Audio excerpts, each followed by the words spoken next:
தாவேகா பின்னால் இளைஞர் பட்டாளம் சேருதுன்றதால அதை வந்து கொஞ்சம் மடைமாற்றம் செய்வதற்கு நம்ம பக்கமும் இளைஞருக்காக காட்டுறதுக்காக இருந்தால் தானே, சட்டியில் இருந்தால் தானே அகப்பையில் வரும். இப்போ பாருங்கள், ஈரோடு மீட்டிங் நடக்குது இல்லையா, உடனே 10 நாளில் வந்து இதுக்கு கவுண்டர் கொடுக்குற மாதிரி திருப்பூர் மாவட்டம் பல்லடத்தில் 29ன்னு நினைக்கிறேன், டிசம்பர் 29 கனிமொழி தலைமையில் மகளிர் அணி மாநாடு. அதையும் ஸ்டாலின் தான் போய் தொடக்கி வைக்கிறார். மக்களுக்கு வந்து இவங்க பண்ணுற எல்லாமே வந்து சும்மா விளம்பர மாடல்ன்றது தெரியுது. ஸோ அந்த வகையில் வந்து விஜய்க்கு அட்வான்டேஜ் இருக்க தான் செய்யுது. இப்போ உதயநிதி வந்த பிறகு 2019 வந்தார் அவர் வந்த பிறகு அந்த விதிகள்லாம் மாற்றி என்ன பண்ணிட்டாருன்னா, குறைந்தது 18 வயசு இருந்தால் தான் இளைஞர் அணியில் உறுப்பினர் ஆக முடியும், அதிகமாக பார்த்தீங்கன்னா 35 வயசு வரைக்கும் தான் இருக்க முடியும்னாரு. இந்த விதிகளின்படி அதாவது திமுக கட்சி உருவாக்கி இந்த இளைஞர் அணி விதிகளின்படி இன்றைக்கி அந்த மேடையிலிருந்து எவனுமே லாய்க்கு இல்லை, இளைஞர் அணியில் இருக்க முடியாது. ஏன், உதயநிதிக்கே 48 வயசு, 35 வயசுக்கு மேலே இளைஞர் அணியில் இருக்க முடியாதுன்னா உதயநிதி எப்படி பொறுப்பாளராக இருக்கார்? அது ஒரு குடும்ப கட்சி, மன்னராட்சி மாதிரி. அடுத்தது இன்ப நிதியை கொண்டு வந்து உட்கார வைப்பாங்க. இதுதான் அவங்களது. இளைஞர் அணியில் வருவாங்க, அப்புறம் அமைச்சர் ஆவாங்க, எம்எல்ஏ ஆவாங்க, அப்புறம் துணை முதல்வர். ஆக இளைஞர்கள் இல்லைன்னா எப்படி இருப்பாங்க? இளைஞர்கள் பூரா தாவேகா கட்சியில் பெரும்பகுதி இருக்காங்க. அதாவதுங்க வந்து சவுக்கு சங்கர் கைதுக்கு பின்னால் சட்டம் ஒழுங்கு குற்றம் என்பதை விட அரசியல் நோக்கம்தான் காவல்துறைக்கும் அரசாங்கத்துக்கு இருக்குது, அதை மறுப்பதுக்கே இல்லை. தேர்தல் முடியும் வரையில் இவர் வந்து பேசக்கூடாது மீடியாவில், இவருடைய அந்த சேனல் சவுக்கு சேனல் ஒர்க் பண்ணக்கூடாது அப்படின்ற ஒரு தீய நோக்கத்தில் தான் இதெல்லாம் பண்ணுறாங்க. சட்டம் ஒழுங்கெல்லாம் காப்பாற்றுறதா இருந்தால் எவ்வளோ டெய்லி ஒரு கொலை நடந்துட்டு இருக்குது, கொள்ளை நடந்துட்டு இருக்குது.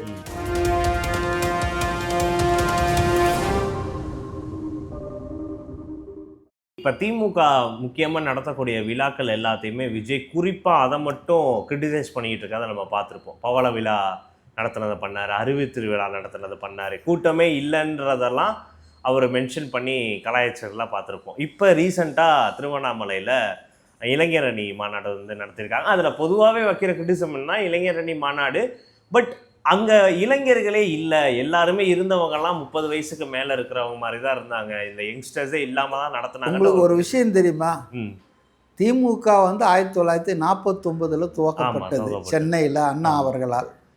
ஆனால் 80 தான் இளைஞர் அணின்னு ஒன்று திமுகவில் உருவாக்கப்பட்டது. கருணாநிதி அவர்கள் திமுகவில் தலைவராக இருந்தப்போ 84 ஃபஸ்ட்டு டைமாக இளைஞர் அணிக்கு பொறுப்பாளராக மு.க. ஸ்டாலினை கொண்டு வந்து குடும்ப அரசியலுக்கு விதை போட்டார் கருணாநிதி. 84 வந்தாலுங்க 31 வயசோ 33 வயசோ அப்போ ஸ்டாலினுக்கு. அப்போ ஓகே. ஆனால் 64 வயசு வரைக்கும் 2017 வரைக்கும் அவர் இளைஞர் அணி பொறுப்பாளராக இருந்தார். 40 வயதை கடந்தாலே இளைஞர்ன்ற அந்த தகுதி நமக்கு போயிடுது, அடல்ட் ஆயிடுறோம். புரியுதுங்களா? 18 வயசானால் தான் ஒருத்தனுக்கு ஓட்டு போடுற தகுதி வருதுன்ற மாதிரி இளைஞனாக இருக்கிறதுக்கு வந்து 40 வயசு தான். அதுக்கு மேலெல்லாம் இளைஞன் டைய அடிச்சின்னு இருக்கலாம். ஆனால் 64 வயசு வரைக்கும் உலகத்திலேயே எவனும் இளைஞன் சொல்லியிருக்க மாட்டான். இப்போ உதயநிதி வந்த பிறகு 2019 வந்தார் அவர் வந்த பிறகு அந்த விதிகள்லாம் மாற்றி என்ன பண்ணிட்டாருன்னா, குறைந்தது 18 வயசு இருந்தால் தான் இளைஞர் அணியில் உறுப்பினர் ஆக முடியும், அதிகமாக பார்த்தீங்கன்னா 35 வயசு வரைக்கும் தான் இருக்க முடியும்னாரு. இந்த விதிகளின்படி அதாவது திமுக கட்சி உருவாக்கி இந்த இளைஞர் அணி விதிகளின்படி இன்றைக்கி அந்த மேடையிலிருந்து எவனுமே லாய்க்கு இல்லை, இளைஞர் அணியில் இருக்க முடியாது. ஏன், உதயநிதிக்கே 48 வயசு, 35 வயசுக்கு மேலே இளைஞர் அணியில் இருக்க முடியாதுன்னா உதயநிதி எப்படி பொறுப்பாளராக இருக்கார்? அது ஒரு குடும்ப கட்சி, மன்னராட்சி மாதிரி. அடுத்தது இன்ப நிதியை கொண்டு வந்து உட்கார வைப்பாங்க. இதுதான் அவங்களது. இளைஞர் அணியில் வருவாங்க, அப்புறம் அமைச்சர் ஆவாங்க, எம்எல்ஏ ஆவாங்க, அப்புறம் துணை முதல்வர். ஆக இளைஞர்கள் இல்லைன்னா எப்படி இருப்பாங்க? இளைஞர்கள் பூரா தாவேகா கட்சியில் பெரும்பகுதி இருக்காங்க, வேறு சில கட்சிகளில் சிறிய அளவுக்கு இருக்காங்க. அதனால தானே இவங்க இளைஞர் அணி மாநாடுன்னு சொல்லிட்டு அதில் கலந்துக்கணும்லாம் பார்த்தா 70 வயசு 60 வயசு எல்லாம் ஃபுல் டை அடிச்சுக்கிட்டு தான் பேசிகிட்டு இருந்தாங்க. நான் சிரிப்பாக கூட சொன்ன ஒரு நேர்காணல், அந்த மேடையில் இருந்த ஒரு ஆள் கூட இளைஞன் கிடையாது. இளைஞரணியில் இருக்கவோ பொறுப்பெடுக்கவோ தகுதி இல்லாத ஆளுங்க தான் எல்லாம் இருந்தாங்க. ஸோ இன்றைக்கி அவங்க என்ன நினைக்கிறாங்கன்னா, தாவேகா பின்னால் இளைஞர் பட்டாளம் சேருதுன்றதால அதை வந்து கொஞ்சம் மடைமாற்றம் செய்வதற்கு நம்ம பக்கமும் இளைஞருக்காகன்னு காட்டுறதுக்காக இருந்தால் தானே, சட்டியில் இருந்தால் தானே அகப்பையில் வரும். இப்போ பாருங்கள், ஈரோடு மீட்டிங் நடக்குது இல்லையா, உடனே 10 நாளில் வந்து இதுக்கு கவுண்டர் கொடுக்குற மாதிரி திருப்பூர் மாவட்டம் பல்லடத்தில் 29ன்னு நினைக்கிறேன், டிசம்பர் 29 கனிமொழி தலைமையில் மகளிர் அணி மாநாடு, அதையும் ஸ்டாலின் தான் போய் தொடக்கி வைக்கிறார். ஆக அவங்களுக்கு வந்து பணம் இருக்குங்க, ஏராளமாக அதிகாரம் இருக்குது. அதை வச்சுக்கிட்டு அவங்க வந்து போலீஸ்லாம் அவங்களுக்கு ஒன்றுமே கிடையாது. அவங்க இன்னைக்கு பர்மிஷன் கேட்டு நாளைக்கு நடத்துவாங்க, இல்லை காலையில் பர்மிஷன் வாங்கிட்டு கூட மத்தியானம் நடத்துவாங்க. அவங்களுக்கு இருக்கிற இந்த வசதியை அவங்க பயன்படுத்திட்டு நல்லா பிரச்சாரம் பண்ணுறாங்க. ஆனால் அது மக்கள்கிட்ட போய் எடுபடுதானா? இல்லை. மக்களுக்கு வந்து இவங்க பண்ணுற எல்லாமே வந்து சும்மா விளம்பர மாடல்ன்றது தெரியுது. ஸோ அந்த வகையில் வந்து விஜய்க்கு அட்வான்டேஜ் இருக்க தான் செய்யுது, இல்லைன்னு சொல்ல முடியாது. சவுக்கு சங்கர் அவர்கள் இவர் இதே ஆட்சியில் இதுக்கு முன்னாடியே ஒரு 3 தடவை கைது பண்ணப்பட்டிருக்காரு. இதெல்லாம் நம்ம பார்த்துருப்போம். ரொம்ப வருஷத்துக்கு முன்னாடியும் திமுக ஆட்சியில் வந்து இருந்தப்ப கைது பண்ணப்பட்டிருக்காரு. அவரோட வீட்டெல்லாம் மனித கழிவெல்லாம் வந்து கொட்டுன அந்த ஒரு இஷ்யூ நம்ம பார்த்துருப்போம். யாரையும் கைது பண்ணல இது வரைக்கும். அதுக்கு கைது நடவடிக்கை இது வரைக்கும் கைது பண்ணல, பல மாதங்கள் ஆச்சு. அது ஆக்சுவலாக யாருன்றது எல்லாருக்கும் தெரியும், பட் அது அவங்க நடவடிக்கை சிசிடிவி ரெக்கார்டிங்ஸே இருக்குதுங்க. ஆமாம் ஆமாம். ஸோ அப்படி வந்து இருக்கிறப்ப இப்போ ஒரு 3 நாள் முன்னாடி சவுக்கு சங்கர் அவர்களை அவரோட வீட்டெல்லாம் வந்து உடைச்சு, ஃபயர் டிபார்ட்மெண்ட்லாம் கூப்பிட்டு வந்து உடைச்சு கைது பண்ணியிருக்காங்க. ஏதோ ஒரு பயங்கரவாதி தீவிரவாதியை பிடிக்கிற மாதிரி பண்ணியிருக்காங்க. அது மட்டும் இல்லாமல் இவங்க எவிடன்ஸு அப்படின்னு வந்து சொல்கிறது என்னென்னா, ஜிபேயில் இவரோட நம்பருக்கு வந்து காசு வந்து டிரான்ஸ்ஃபர் பண்ணப்பட்டிருக்கு. இது வந்து இவர் வந்து மிரட்டி வாங்கியிருக்காரு ஒரு தயாரிப்பாளர்கிட்ட, இப்படி எல்லாம் போலீஸார் வந்து சொல்கிறாங்க. அதாவதுங்க வந்து சவுக்கு சங்கர் கைதுக்கு பின்னால் சட்டம் ஒழுங்கு குற்றம் என்பதை விட அரசியல் நோக்கம்தான் காவல்துறைக்கும் அரசாங்கத்துக்கு இருக்குது, அதை மறுப்பதுக்கே இல்லை. அதனால் வந்து சவுக்கு சங்கர் நிரபராதி, தவறே செய்யலை அப்படின்னு நான் சொல்ல மாட்டேன். அவரும் வந்துட்டு ஊடகத்தில் என்ன இப்படி நம்ம நடந்துக்கணுமோ அந்த மாதிரி தான் ஊடகத்தில் பேசணும். தனிப்பட்ட முறையில் அதிகாரிகளை திட்டுறது, அதிகாரிகளை குறை சொல்கிறது. இப்போ சிட்டி போலீஸ் கமிஷனர் இருக்கிற அருண் அப்போ ஐஸ்கிரீம் அதிகாரின்றது, பொம்மை முதல்வர், நமக்கு பிடிக்காம இருக்கலாம். ஆனால் is a chief minister of a state elected by the people of Tamil Nadu. We should give the respect.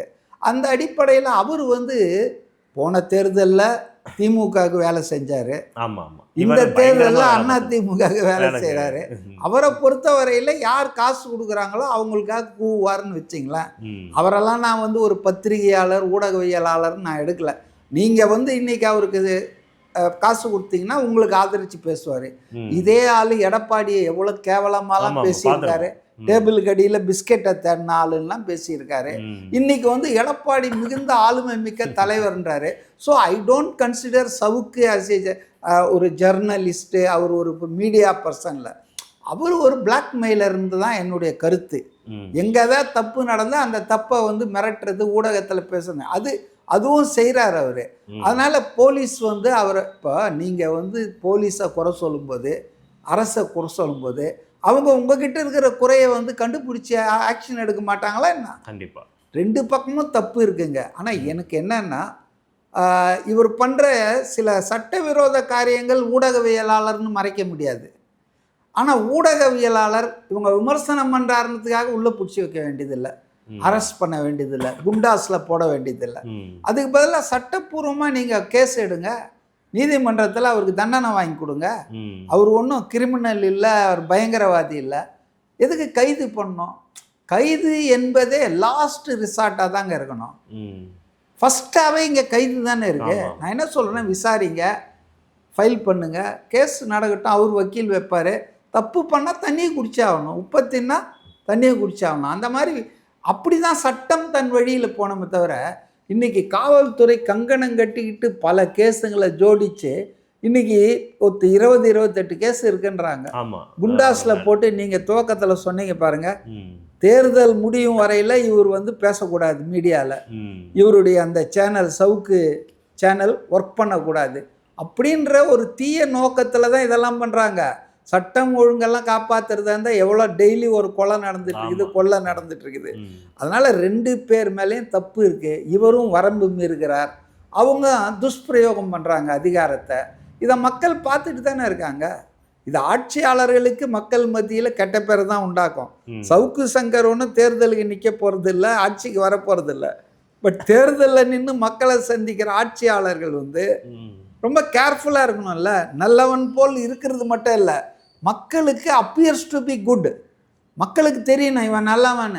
ஆனால் இன்றைக்கி எப்படி இருக்குது காவல்துறை? இப்போ நீங்களே சொன்னீங்க, அவர் வீட்டில் டி நகர் வீட்டில் மலம்லாம் கலந்து ஊற்றி அந்த வீட்டையே நாசம் பண்ணிட்டு போனாங்க. புரியுதுங்களா? இது வரைக்கும் யார் மேலேயாவது கை வச்சிருக்காங்களா? இதை எதிர்ப்பாளர்கள், ஆட்சி எதிர்க்கிறவங்கன்னா உடனே தூக்குவாங்க. இரவோடு இரவாக வந்து ஃபேஸ்புக்கில் போட்ட, இப்போ உதாரணத்துக்கு நீங்கள் சொன்னீங்களே கரூர் சம்பவத்தை பற்றி எத்தனை பேரை அரெஸ்ட் பண்ணாங்க? இந்த வரதராஜன் ஒருத்தரை கூட அரெஸ்ட் பண்ணாங்க, நேதாஜி அந்த ஊடகத்தினுடைய இது. அதனால் காவல்துறை பாரபட்சமாக இருக்குதுங்க. பட் இதை நம்ம சொல்லும்போது சவுக்கு சங்கர் போன்றவர்கள் ஊடகத்துக்கே களங்கமாக இருக்காங்க. அவர் தைரியமாக பேசுகிறாரு, அவர் துணிச்சலை, இதெல்லாம் சும்மா பேச்சுங்க. அவருக்கு வந்து இன்சைட் இன்ஃபர்மேஷன் கொடுக்குறாங்க போலீஸ்லேருந்து. அந்த இன்டர்னல் ரைவல்ரி இருக்கு இல்லையா அதிகாரிகளுக்குள்ள, இந்த ஆளை பற்றி போட்டுக்கூட இவர் பேசுறது. இது வந்து அரசியல் இல்லை, மக்களுக்கான அரசியலை பேசுங்க நீங்கன்ற. இப்போ நீங்கள் திமுக பக்கம் நிற்கிறீங்க, அடுத்தது அதிமுக பக்கம் நிற்கிறீங்க. இப்போ விஜயை பற்றி நல்லா பேசிட்டே வந்தாருங்க ஸ்டார்டிங்கில் ஒரு கட்டத்தில். ஆனால் விஜய் கூட்டணிக்கு வரமாட்டார் அதிமுக. அந்த கட்சி எவ்வளோ திட்டினமோ அவ்வளோ திட்டிகிட்டு இருக்காரு. ஜோசப் விஜயன்லாம் பேச ஆரம்பித்தார், எச் ராஜா மாதிரி. ஸோ இவங்கெல்லாம் ஒரு ஸ்டாண்டர்ட் இல்லாத ஆட்கள். பணத்துக்காக, சொந்த சுகத்துக்காக, வசதிக்காக ஊடகத்தை பயன்படுத்துகிறாங்க. அப்போ அந்த விலையை கொடுத்து தானே ஆகணும். கையை முறிப்பாங்க, காலை முறிப்பாங்க, எல்லாம் பண்ண தானே செய்வாங்க. ஆனால் அரசியல்வாதிகளுக்கு, ஆட்சியாளர்களுக்கு ஒரு பப்ளிக் பர்செப்ஷன் கெட்டுட்டு இருக்குதுன்றத உணர்வு இருக்கணும். அவர் மேலே சட்டப்பூர்வமாக ப்ரொசீட் பண்ணுங்க. அவர் பெண்களை ஆபாசமாக பேசிட்டாரா, பெண் போலீஸை கேவலப்படுத்திட்டாரா, let him face the music. கோர்ட்டில் அது விசாரிக்கப்பட்டு அவருக்கு தண்டனை கொடுக்கட்டும். அது அரசியல் காழ்ப்புணர்ச்சி, பழி வாங்குதல்னு வராதில்ல. ஆனால் நீங்கள் ஏன் போய் இந்த மாதிரி இரவோடு இரவாக ஃபயர் ஃபைட்டிங்லாம் எடுத்துன்னு போய் அவர் ஏதோ உடச்சி பிடிக்கிற அளவுக்கு அவர் என்னன்ற, அவர் வக்கீல் வரட்டும்னு சொல்கிறாரு. You wait for something. அதனால் வந்துங்க காவல்துறையும் ரொம்ப பழிவாங்கும் உணர்வோடு செயல்படுது. இதில் நம்ம யாருக்குன்னு சொல்ல முடியும்? 2 பக்கமும் தப்பு இருக்குதுன்னு தான் என்னுடைய அண்டர்ஸ்டாண்டிங். சரி சார், உங்களோட நேரத்துக்கு ரொம்ப நன்றி சார். மீண்டும் இதே மாதிரியான அரசியல் சேனலில் சந்திக்கலாம். ஓகே.